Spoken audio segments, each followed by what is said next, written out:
Hey guys, அஸ்ஸலாமு அலைக்கும். இன்றைக்கி ஒரு பேக் ஓப்பன் ப்ளவுஸ் எப்படி கட் பண்ணுறதுன்னு பார்க்க போகிறோம். இன்றைக்கி பேப்பரில் கட் பண்ணி காட்டுறேன். சேம் ப்ரொசீஜர் தான் நீங்கள் துணியில் கட் பண்ண போகிறீங்கனாலும். ஃபஸ்ட்டு எப்பவும் போல் துணியை 4 ஃபோல்ட் பண்ணி எடுத்துக்கோங்க. மடிப்பு பக்கம் எப்போவுமே உங்களை நோக்கி தான் இருக்கணும். 4 ஃபோல்ட் பண்ணி முடித்ததுக்கு அப்புறமா கீழே பாட்டமில் உள்ள ஸ்பேஸை ஸ்லீவ்ஸுக்கு மார்க் பண்ணி எடுத்துக்கலாம். ஸ்லீவ்ஸுக்கு அளவு போட்டு வெட்டிக்கோங்க. ஸ்லீவ்ஸோட ஷேப் ஐ ஷேப்பில் இருக்கணும். அப்போ தான் ஸ்லீவ்ஸ் கரெக்டாக இருக்குன்னு அர்த்தம். வெட்டுறதுக்கு முன்னாடி ஸ்லீவ்ஸோட ஷேப் ஐ ஷேப்பில் கரெக்டாக இருக்கான்னு பார்த்துட்டு அதுக்கப்புறமா நீங்கள் வெட்டுங்க. அதுக்கப்புறமா அது மேலே எக்ஸஸாக இருக்கிற ஃபேப்ரிக்கையும் கரெக்டாக அலைன் பண்ணி ஸ்ட்ரெயிட் லைன் போட்டு கட் பண்ணி எடுத்துக்கோங்க. நான் இந்த பேப்பரில் கட் பண்ணுறதுனால ஃபஸ்ட்டு ஸ்ட்ரெயிட் லைனை கட் பண்ணுறேன். ஆனால் நீங்கள் துணியில் கட் பண்ண போகிறீங்கன்னா ஃபஸ்ட்டு ஸ்லீவ்ஸ் ஷேப்பை தான் நீங்கள் கட் பண்ணணும். அதுக்கப்புறமா தான் ஸ்ட்ரெயிட் லைன் போட்டு அந்த மேலே இருக்க பேப்பரை கட் பண்ணணும். அதுக்கப்புறமா ஸ்லீவ்ஸ் வெட்டி முடித்ததுக்கு அப்புறமா சென்டர் பார்த்து ஒரு நாச் போட்டு எடுத்துக்கோங்க. இந்த நாச் எதுக்குன்னா நீங்கள் ஸ்டிச் பண்ணும்போது கரெக்டாக ஸ்லீவ்ஸ் அந்த ப்ளவுஸோட அந்த ஷோல்டரில் கரெக்டாக உட்காரும். அதுக்காக வேண்டி தான். நெக்ஸ்ட்டு மீதி இருக்கிற ஃபேப்ரிக், அதாவது இப்போ இந்த பேப்பர் ஃபேப்ரிக் இந்த அளவுக்கு உங்களோட பேக்கோட அகலம் எவ்வளோ வருதுன்னு நீங்கள் பார்த்துக்கோங்க. அந்த அகலத்தை நீங்கள் இப்போ இதில் மார்க் பண்ண போகிறீங்க. இப்போ எக்ஸாம்பிளுக்கு உங்களோட அளவு ஒரு 25 இன்ச் அப்படின்னா நீங்கள் அந்த 25 இன்ச்சை இப்படி மார்க் பண்ண போகிறீங்க. நீங்கள் கீழே இருந்தும் மார்க் பண்ணிக்கலாம், இல்லை மேலே இருந்தும் மார்க் பண்ணிக்கலாம். மார்க் பண்ணி முடிச்சதுக்கப்புறம் ஒரு ஸ்ட்ரெயிட் லைன் ட்ரா பண்ணி அதை கட் பண்ணி எடுத்துக்கோங்க. எக்ஸஸாக இருக்கிற ஃபேப்ரிக்கை தனியாக எடுத்து வச்சுட்டு உங்களுக்கு தேவையான ஃபேப்ரிக்கை மட்டும் எடுத்துகிட்டு இந்த மாதிரி 2 ஃபோல்ட் பண்ணிக்கோங்க. பண்ணி முடித்ததுக்கு அப்புறமா உங்களோட பேக்கோட ஹைட் எவ்வளோ இருக்குன்னு பாருங்கள். இப்போ நான் யதார்த்தமாக ஒரு கொஞ்சம் எடுத்திருக்கேன், ஓகேவா, ஒரு 6 சென்டிமீட்டர் அப்படின்னு எடுத்திருக்கேன். உங்களுக்கு ஒரு 14 இன்ச் இல்லைன்னா 14.5 இன்ச் 15 இன்ச் அந்த மாதிரி வரும். இப்போ அதுக்கு கூட நீங்கள் எக்ஸ்ட்ரா ஒரு 2 இன்ச் மடிப்புக்கு நீங்கள் எடுத்துக்கோங்க. அப்போ தான் அது நீட் ஃபினிஷிங்காக இருக்கும். அதுக்கப்புறம் இந்த ஹைட்டை நீங்கள் போட்டு முடித்ததுக்கப்புறம் இந்த மாதிரி 2 பக்கமும் கையை வச்சு நீங்கள் இதை மடித்து எடுத்துக்கோங்க. எப்போவுமே ஞாபகம் வச்சுக்கோங்க, ஃப்ரண்ட் சைடு தான் துணி ஜாஸ்தியாக இருக்கணும். இப்போ நீங்கள் பேக் சைடு ஜாஸ்தியாக வச்சுருந்துட்டு ஃப்ரண்ட் சைடை விட்டால் அந்த துணி நமக்கு வேஸ்ட்டாக தான் ஆகும். நம்ம கட் பண்ணி எடுக்கிற மாதிரி தான் இருக்கும். ஸோ எப்போவுமே ஃப்ரண்ட் சைடில் கொண்டுட்டு வாங்க. அப்போ தான் பட்டி எடுக்கிறதுக்கும் கொஞ்சம் ஈஸியாக இருக்கும். அது போக உங்களுக்கு எந்த மாதிரி ஆர்ம் ஹோல் லென்த்து, அது போக ஷோல்டர் லென்த்து இதெல்லாம் இருக்குதோ அதெல்லாம் நீங்கள் மார்க் பண்ணி எடுத்துக்கோங்க. நான் இப்போ எக்ஸாம்பிளுக்காக வேண்டி கொஞ்சம் சென்டிமீட்டரில் போட்டு எடுத்திருக்கேன். இதையுமே நீங்கள் கவனமாக பாருங்கள். இப்போ நான் கழுத்துக்கு எந்த மாதிரி வரைகிறேன்னு கழுத்து ஒவ்வொருத்தவங்கள் விருப்பங்கள் பொறுத்தது, ஓகேவா. ஒரு சிலர் 1 இன்ச் அதில் வச்சே அந்த ஷேப்புக்கு கொண்டுட்டு வருவாங்க, ரவுண்ட் ஷேப்புக்கு. ஒரு சிலர் 0.5 அதாவது அரை அதை வச்சும் கொண்டுட்டு வருவாங்க. அது உங்களோட விருப்பத்துக்கு ஏற்ற மாதிரி அந்த மாதிரி கஸ்டமர் எப்படி கேட்குறாங்களோ அதே மாதிரி நீங்கள் செஞ்சு கொடுங்க, ஓகேவா.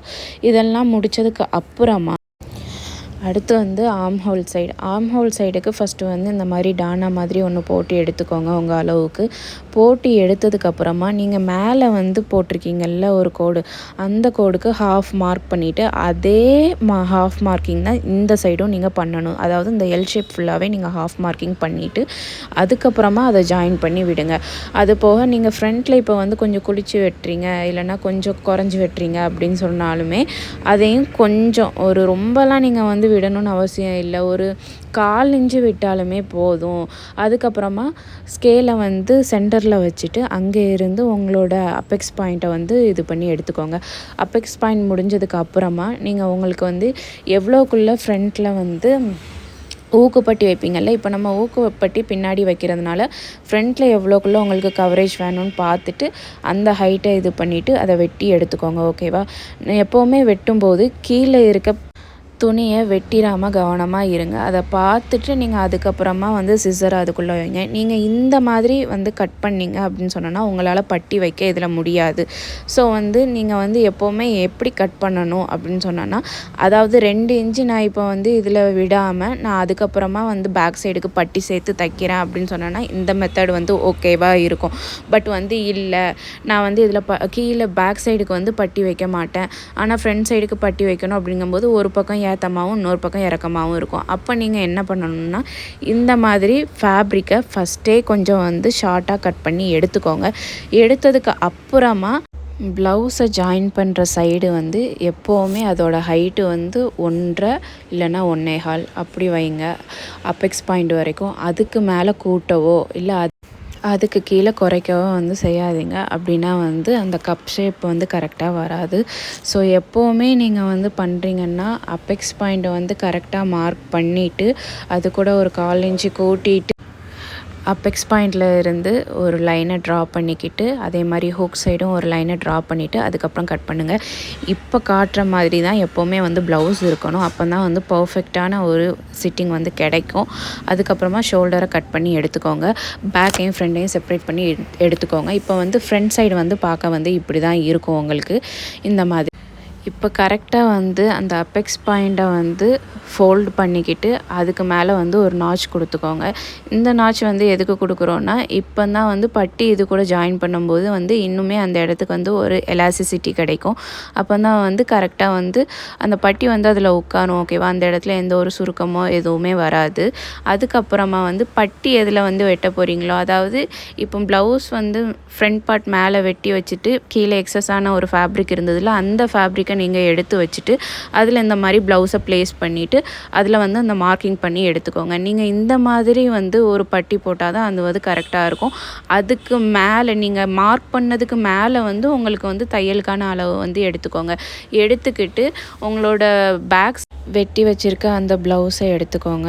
எடுத்துட்டு அதுக்கு கீழே பட்டிக்கு அளவு போட்டு எடுத்துக்கோங்க. இதுதான் உங்கள் பட்டியோட ஹைட்டாக இருக்கும். உங்களுக்கு வந்து எக்ஸஸாக வேணும், கொஞ்சம் மடித்து தைக்க வேணும்னா இதில் வந்து ஒரு 1/2 இன்ச்சு சேர்த்துக்கோங்க பட்டிக்கு. அதே பேக் சைடில் நீங்கள் சேர்க்குறீங்கன்னா செப்ரேட்டாக ஒரு கிளாத் எடுத்து ஒரு 2 இன்ச்சோ இல்லை 1.5 இன்ச்சுக்கோ நீங்கள் வச்சு சேர்த்து இதை வந்து ஸ்டிச் பண்ணி எடுத்துக்கோங்க. நீங்கள் வந்து இந்த மாதிரி தான் ஸ்டிச் பண்ணணும். நான் ஒரு சைடு தான் உங்களுக்கு பட்டி வெட்டியிருக்கேன். நீங்கள் இதே மாதிரி ஒரு பட்டியும் வெட்டி ஃப்ரண்ட்டும் பேக்லேயும் வச்சு ஜாயின் பண்ணி எடுத்துக்கலாம். ஃபைனலாக ப்ளவுஸ் இப்படி தான் இருந்தது. எப்படி இருக்குன்னு கமெண்ட்டில் சொல்லுங்கள். இந்த மாதிரி இன்னும் நிறைய டியூட்டோரியல்ஸ்க்கு என்னை ஃபாலோ பண்ணிக்கோங்க. தேங்க்யூ ஃபார் வாட்சிங்.